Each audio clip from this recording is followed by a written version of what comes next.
Chandra Sabhavatara Sarashiromani Kevalananda Kanda. It's very nice. Wonderful. We should learn this. This song gives me so much ecstasy. I love this song.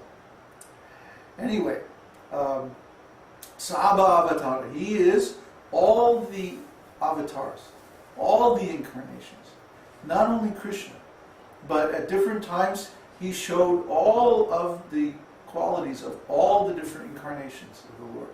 If you read Caitanya, he's looking at me astonished. If you read Caitanya-caritāmṛta, you see these descriptions. At some time, he manifested the mood of Lord Nrsimha. I will kill the atheists! Other times, he became very gentle, like what was the dwarf Brahmana incarnation, brother of Indra, Vamana. Yeah, he became like Vamana, especially in his youth. He was very much like Vamana, very soft and very kind, especially to his parents. And then at other times, he was like, all the different incarnations. He manifested all these. Even one time he got into the mood of kurma, and he retracted his limbs within his body, like a turtle. Yeah, and nobody but Lord Chaitanya can do this. You can read this in Caitanya-caritāmṛta. It's very, very wonderful. He displayed all these moods. Yeah, and then when he began his Sankirtan movement, he started to display the moods and functions of Radharani. So Lord Chaitanya not only manifested all the moods of all the avatars and incarnations, Dasha avatars, but he also showed the moods, ecstatic moods, and unique qualities of Srimati Radharani. This is amazing, unheard of, unprecedented, wonderful, And when you read Caitanya-caritāmṛta, it's full of so much nectar like this. I mean, it's stated that when Krishna came, he brought the treasury of love of Godhead with him. This is considered to be the most valuable possessions of the Lord, because it gives him the most pleasure, the most ecstasy, to see this wonderful, ecstatic love of Godhead in his servants. So Lord Krishna brought the storehouse, the treasury of love of God with him, but that remained sealed. It was only the inhabitants of Vrindavan that got to partake of this. See, outside of Vrindavan, he did not manifest all these ecstatic pastimes. See, but Lord Chaitanya, when he came, it said he broke open the storehouse and plundered the contents and distributed it to everyone without consideration. I mean, Lord Chaitanya was out of control. He was completely ecstatic madman. He didn't consider whether one was fit or unfit. He simply gave love of Godhead to everyone. And he caught this mood from Nityananda Prabhu. Nityananda Prabhu, well, Nityananda, it says it all. And Nityananda was simply giving love of Godhead to everyone. Jagai, Madhai, everybody. He wasn't considering anything. Just take it. Dui Jana. Nitai Gaura Chandra. See, there's two of them. They're in cahoots together. These two brothers. Shabha Avatara. Between them, they embody all the avatars, all the incarnations of the Lord. Sara Shiromani. The essence of mercy and compassion. Shiromani. So these two brothers, if we take shelter of them, I wanted to say this earlier when we were having kirtan. but since I only have one mouth, unfortunately, I had to save it till now, that if we call out these names of Nitai, Chaitanya, Nimai Nitai, or Nityananda, Chaitanya, and the rest of the Panchatattva, but especially that Nitai Gauranga, if we call out these names, then we'll automatically get this special mercy, this unconditional attraction to Lord Krishna. See, that's why we chant the Panchatattva mantra before we chant the Hare Krishna mantra. That actually, in a sense, we give that mantra more precedence. First we chant our Guru mantra, or Guru Pranam mantra, then we chant Panchatattva mantra, and only then we chant Hare Krishna mantra.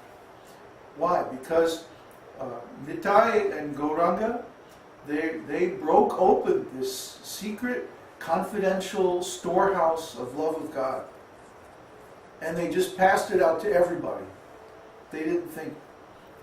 One time, Lord Chaitanya was in South India, and there were many, brahmanas, smarta brahmanas down there. And so he said, I am a merchant, and I have brought all my wares, but the price is too high, and nobody's buying.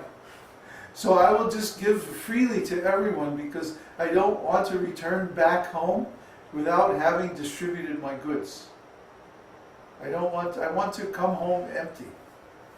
So I'll just give to everybody. And he gave to everyone without discrimination. So even in Navadvip, he was not so munificent. In South India, he gave without restriction. So even today in South India, this faith is very strong. And if we go into places, especially Tamil Nadu, the place where Lord Chaitanya visited when he toured South India, he went all the way to Cape Comorin and back. So that means that whole area was just flooded with love of Godhead. And as a result, now it's still the most pious place in the whole world. Even you go to Vrindavan or Mayapur in the north, and the Vedic culture is not in such good condition as in the south of India. So that's where we're going. We're going to take shelter there. So anyway, I got way off the topic, but I hope you understand. Okay, next question from Mother Jennifer. Babaji, please accept my humble obeisances. Who were the queens? Are they Krishna's gopis? No, gopis and queens are different qualification. Gopis only appear in Goloka or Gokula, Vrindavan. And they are young, unmarried girls, or they're married to somebody else other than Krishna. And the flavor of love is called Parakiya Rasa, which means the flavor of a paramour, a lover. Whereas the queens in Dwarka, they are all kshatriyas, princesses. Very highly qualified, highly cultured princesses, used to a royal environment and existence. And they marry Krishna. So they're married, the love is called Svakiya.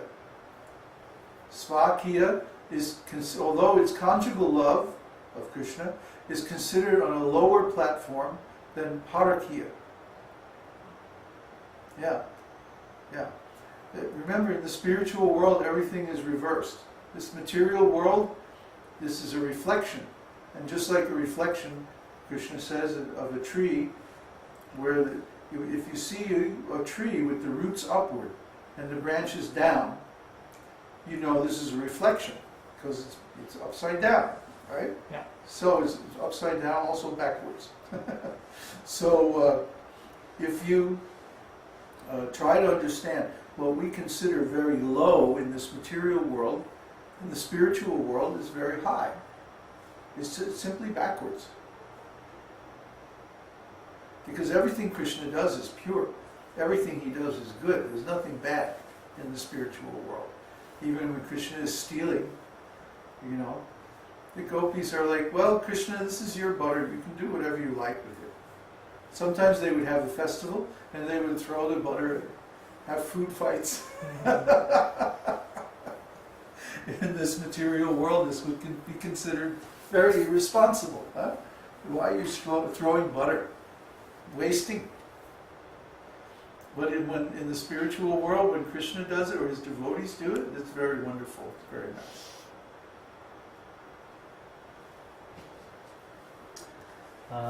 Next question from Mother Christina. One of the differences between the Dvadasaksara mantra and the Maha mantra is that the Dvadasaksara mantra Dvadashakshara mantra accepts offenses,